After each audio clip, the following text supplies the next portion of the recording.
a conference of colonial leaders met in Albany to negotiate a treaty with the Iroquois. This was called the Albany Plan.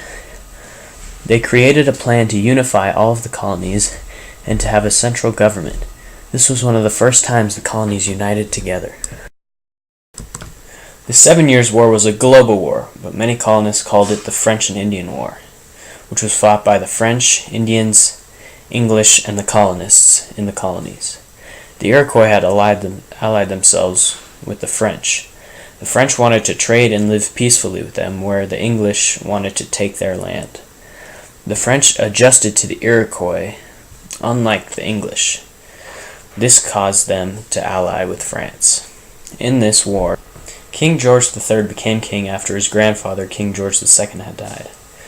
A lot of people saw him as having two bad qualities. One was that he bribed Parliament to gain control.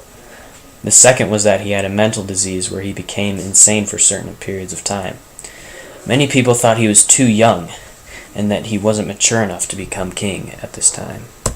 In 1763, Parliament created the Proclamation of 1763. This forbids settlers from crossing the Appalachian Mountains.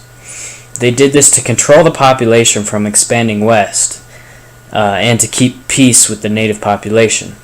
Colonists were unhappy about this because they had to stay east of the mountains.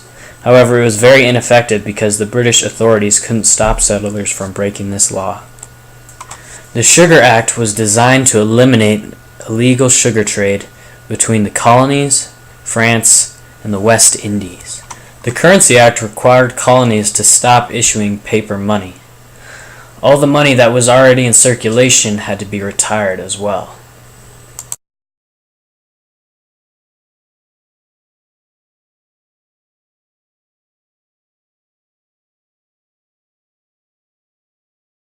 These acts were put in place to repay the debts the British had from the 7 Years' War. The Sugar Act had affected few people other than New England merchants.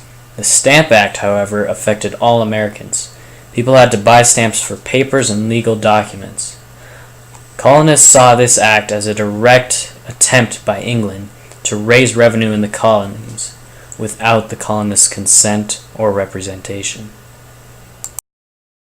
The Paxton Boys were a group of people who traveled from western Pennsylvania to Philadelphia to seek relief from taxes. However, these taxes were local and not issued by the British. The Sons of Liberty also greatly opposed taxes. These ones, however, were from the British.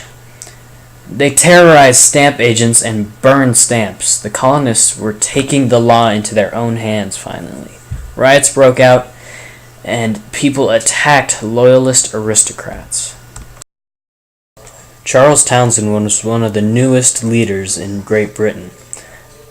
He proposed many acts, one of which was the Mutiny Act. The colonists opposed his Mutiny Act, which required colonists to provide quarters and supplies to troops, which they felt they had no representation in. To deal with this, Townshend disbanded the New York Assembly until they